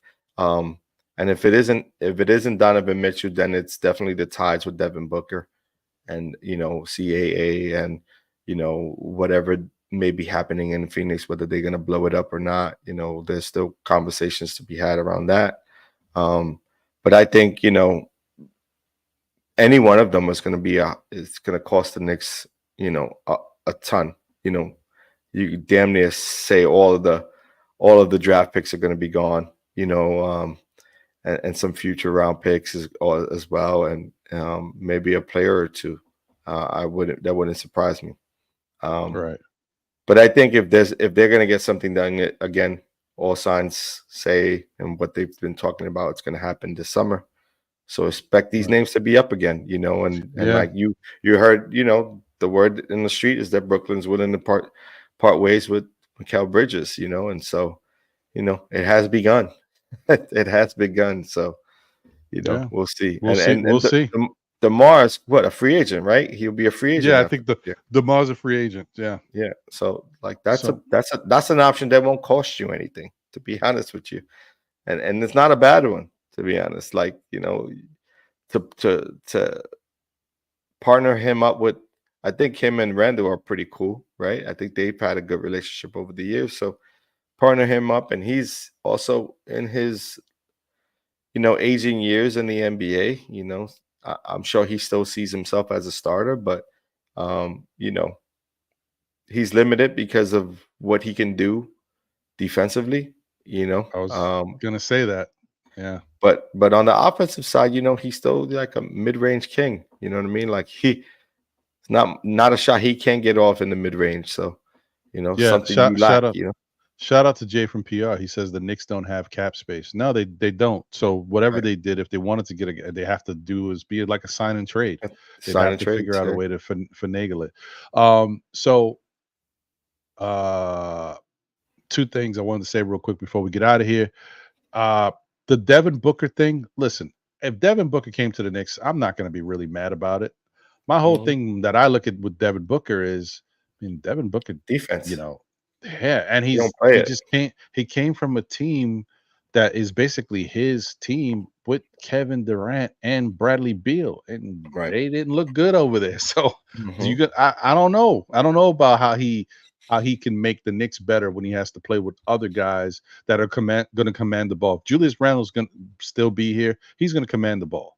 If he's still here with Booker, I'm just saying, for example. Yeah. And Brunson's definitely going to command the ball. So how does Booker fit when you got other guys that are solid options around them? Because with the Phoenix Sun team that played really well and won 60 games, that was a disappointing season for them, but they won 60 games because Booker was the man. He was the number one, and everybody played off of Booker. Mikal Bridges wasn't taking Booker's shots. He was complimenting him.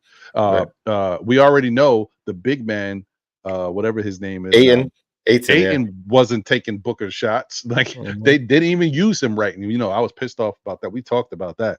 So yeah, it was different. Like, so I'm like, I don't know how Booker would fit with this Knicks team. Yeah.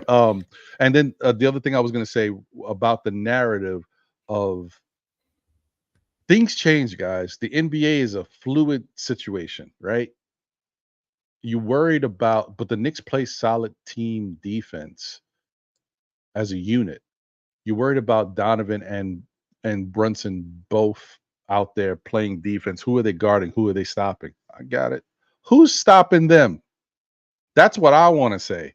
I get what you're saying. It'll be a fluid situation. There's going to be moments where their guards get off, but our guards are going to get off too. Who's stopping Mr. 40-point Jalen Brunson and Donovan Mitchell? When you try to stop Jalen Brunson and force him to get the ball out of, he's going to Donovan Mitchell, a guy who could put up 70. My point is, it's not a horrible problem to have. And you might say things change in the playoffs. Things, half-court games, defense is more important. We just got beat by the Indiana Pacers, who aren't a top defensive team. They're 28th in the defense in the league, and they beat us. Yeah, all because of effort. They beat us They because of smoked our effort. boots. Because of effort. You know what I mean? And just playing good team basketball. I mean, at the end of the day, you know, you won't know until you see it on the floor together. You know what I mean? I also do like the fact that I don't mean to cut you off, but You know. Donovan really wants to be a Knick. He wants to be. Oh, here. yeah. You might get That's- something more out of a guy who wants to be here. So Right, and you know what he's going to give is going to give you. He's going to give 100% effort, you know, and under tips he's going to give it. You know what I mean? He's going to put it all on the line, and I think the one good thing about that is that you will always have a ball handler on the court. You know what I mean? You will never be without a ball handler on the court, right? Donovan can handle the rock, can run an offense. So can Jalen Brunson. And any moment in time, if you needed to spell someone some minutes, you can. You know, and then you got, like I said, Devo at that point would be a 6-man off the bench along with Hart, and then you go on from there. And that's depending on if they can keep a Randle. You know what I mean? Depending on if contracts can be renegotiated. You know, that's also a thing too, because I think all of their contracts are up at the same time. Jalen Brunson, Randle, and Mitchell will all be up at the same time. So there are ways around it. Booker to the Knicks would be a lot more difficult, I think, because, you know, he's got a large contract, and I think the Knicks would have to move a player like a Randle in order to get that done, unfortunately. maybe they might, yeah. You know what I mean? So I don't know. I think that would be probably the one that I don't see happening. But again, this is the NBA. You never know. You never know. You add a third team to the mix, you never know. You know what I'm saying? That wouldn't surprise me. Yeah. I mean, I will say that if I'm just looking face value, Booker is a really good player, and he has a lot of pluses to his game. He can rebound, and he can get assists as well. So it's not like he doesn't do other things. And he's taller than you know, Donovan, or obviously than Brunson. Yeah, I think he's like 6'5" or 6'6", something like that. Right. So, I mean, there's that. It is what it is, guys. It's a wait and see, man. We got to see what they do. There's going to be a lot of speculation. It's going to go crazy this offseason with all of the different the scenarios once again, and we got to be here for it. It is what it is, man. Shout out to Jay from PR, because I have mentioned that I do want the guys to have somebody who's out there that's healthy. Bridges does not miss games. He usually does play. That's a good point. We'll see. Listen, if it was up to the Villanova guys, they're gonna get Bridges, because they know how he plays, they know how he fits them, and they can make it work. I'm sure Brunson would be happy with that. But and he can play the 2 or the 3. And he could play the 2 or the 3. And you already know he fits what they got going on as far as picking up on the defensive side for what they lack. So I mean, maybe he's the guy. We'll see. There's a lot of options for this Knicks team. They're gonna have to look at it. But I wonder, would you be upset if they if all of these guys moved and they struck out? Not if you bring back the whole squad Mm-hmm. and think about shoring up your bench. You know, I mean, the reality is that this team is good enough to healthy, barring injuries, it's healthy enough to make a title run. At least in my opinion, they are. I think the question is, how can they fill the gaps? How can they fill the gaps? Like, can Deuce get better? Can he become a better ball handler this offseason? Can he work on that? Because I think that's necessary to be a backup point guard in this league. Can he be a facilitator versus just a 3-point threat? Can they add an additional wing player with size and the ability to knock down the open 3 and play a defensive role, you know, just in case an OG went down, right? Like, those are the things. Like, can you find a PJ Washington? Can you find one, right? Think about it. Like, he was a number 3, maybe 4th option in Charlotte, right? Like, am I bugging? Like, he wasn't the guy. No, he wasn't. Look what he's doing, right? Can the Knicks find that? Well, I will say that's what I want to see. we got to see. It's going to be interesting, John. Shout out to FGC Hitman in the building. He said our current roster fully healthy has a potential finals run. I can agree with that. Craig said same old Knicks. Welcome to the party, Craig. Good to see you. Hey, he's back. The meltdown. Yes. The other thing too is we still don't know how this offseason is going to work. This might be the first one, guys. You know how every year we start talking about how the Knicks are becoming a desired team? Maybe this is the first year we start to see interest from a lot of free agents say, okay, the Knicks actually got something. Because we've been talking about it like it's going to happen eventually because people are going to start to buy in if they see us winning. Mm-hmm. This might be the year where people start to inquire like, hey, I wouldn't mind being on the Knicks. So we'll see. We'll see. Shout out to Mets, Knicks fans. Let's go. What's good? Salute to you, my brother. Appreciate you. And shout out to Jay. Thank you for tuning in. He says, I think we need another scorer. Yeah, we might need one more scorer. It might definitely help. But then again, when we talk like that, let's not forget addition by subtraction, which is Julius Randle, because that's another scorer that we didn't have because he was hurt. So yeah, man, we'll see what happens, guys. I want to thank you guys. We got 85 people watching, tuned in right now. Please smash that like button on your way in or on your way out if you haven't already done so. Appreciate you guys rocking with us. It's been a fun season. It's been a tough one because of how it ended. And disappointing in the fact that we thought we could do better. We know we would be better if we were healthy. But, sometimes the basketball gods, you are not in their favor. And this time it looked like we weren't, bro. If you really think about it, it looks like this wasn't our year. So I don't know. Anyway, any final words, my brother?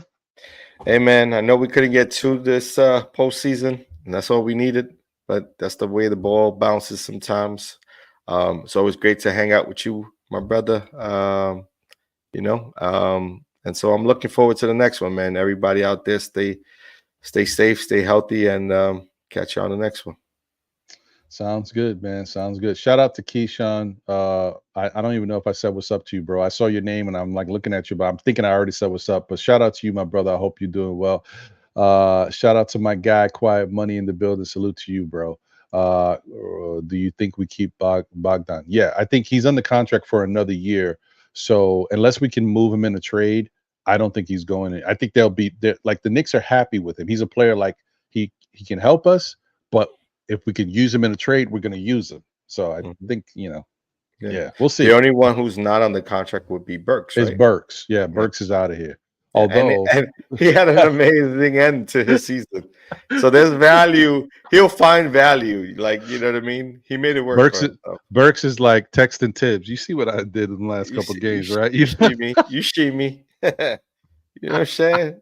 You see Burks, we can't get rid of Burks, bro. He always finds a way back, man. I don't know. Anyway, shout out to you guys. Thank y'all once again for tuning in and rocking. It's been a good show, man. But we'll see what happens, guys. It's gonna stink watching the rest of these playoffs, knowing your Knicks are not in it. But it's okay. If you like basketball, tune in and enjoy it and support what they got going on. I don't know if I will. I can tell you right now, I don't think I'm going to, but I may change my mind. Right. Anyway. Yo, for a quick second there, I thought you had a gavel in your hand. I thought you was I was about to beg. I was like, session adjourned. Thank you guys once again. Tell a friend who tells a friend who tells another friend. Still, Knicks fans, we'll be back again, whether it be on Monday nights at 9-ish, for SKF Weekly.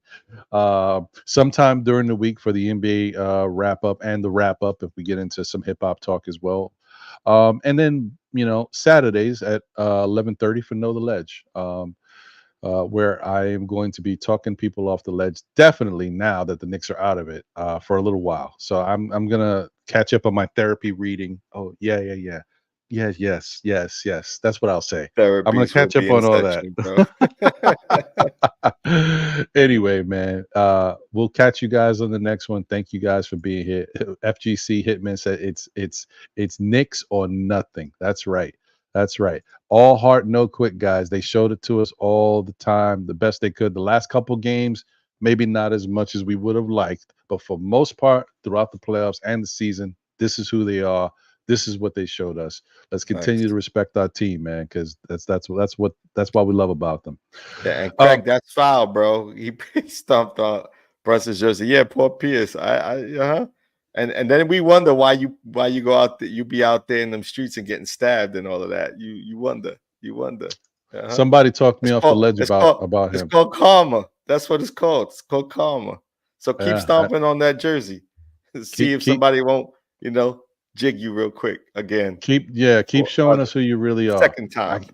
I can't believe this dude. This guy's supposed to be an NBA analyst, a commentator. This dude's stomping on jerseys. What is this? Listen, okay, it's foolery. It's tomfoolery is what it is. Tomfoolery, He does it for clout. That's what he's doing. Yeah, he's a clown, man. But anyway, it is what it is. Karma. Yep.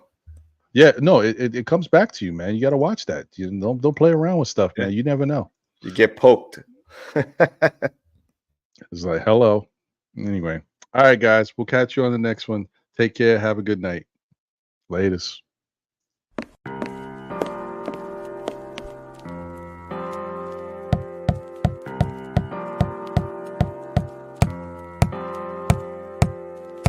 Freedom